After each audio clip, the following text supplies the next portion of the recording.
আসসালামু আলাইকুম। কি অবস্থা সবার? আশা করি সবাই ভালো আছেন। আমি আলহামদুলিল্লাহ আপনাদের দোয়ায় ভালো এবং সুস্থ আছি। সকাল হতে না হতে আমাদের খামারে কাজ শুরু। গত কয়েকদিন ধরে প্রচণ্ড বৃষ্টির কারণে আমাদের কাজ করতে খুব সমস্যা হচ্ছিল। সারাদিন বৃষ্টিতে ভিজে কাজ করা আমাদের জন্য কষ্টের ব্যাপার। যাই হোক, আপনারা অনেকেই ভাবেন খামারের কাজ কত সহজ, কিন্তু এই পরিশ্রমের পিছনের গল্পটা কেউ বোঝে না। খামারিদের সকাল শুরু হয় ওদের সাথে, আর দিন শেষ হয় ওদের নিয়েই।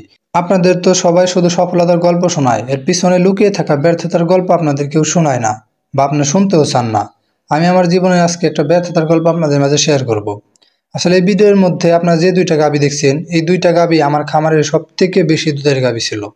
মূলত ওদের দুধ বিক্রি করে যা টাকা পাইতাম তা দিয়ে খামারের খরচ মেটাতাম। কিন্তু পরিস্থিতির কাছে হেরে গিয়ে আজকে গরু দুইটাকে বিক্রি করে দিতে হলো। এই বৃষ্টি ভেজা সকালে ব্যাপারে আসছে গরু নিতে।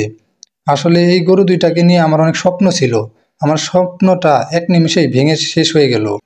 সবাই আমার জন্য দোয়া করবেন যেন এই সমস্যার সমাধান করে আমি সামনের দিকে এগিয়ে যেতে পারি। চলুন ভিডিওর মাধ্যমে আপনাদের মাঝে তুলে ধরি একজন খামারির এক একটা দিন আসলে কেমন হয়। তো গরু দুইটাকে গাড়িতে তুলে দিয়ে ব্যাপারীদের বিদায় দিয়ে আমরা আবার লেগে যাই আমাদের কাজে।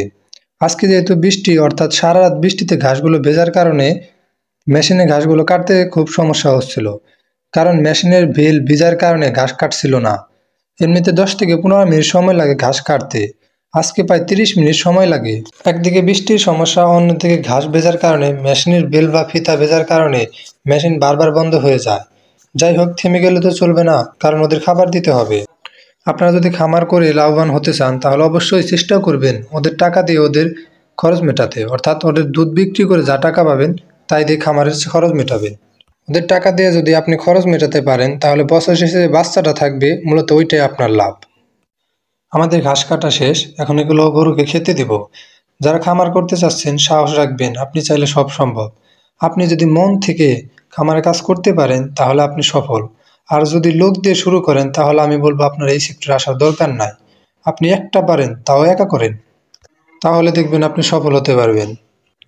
আপনারা যারা আমাদের ভিডিও নিয়মিত দেখেন তারা জানেন আমি কিছুদিন আগে দুইটা খাসির বাচ্চা এনেছিলাম। বৃষ্টির কারণে ওদের ঘর থেকে বের করতে পারছি না, যার কারণে ওদেরও খাবার দিলাম ঘরের ভিতর।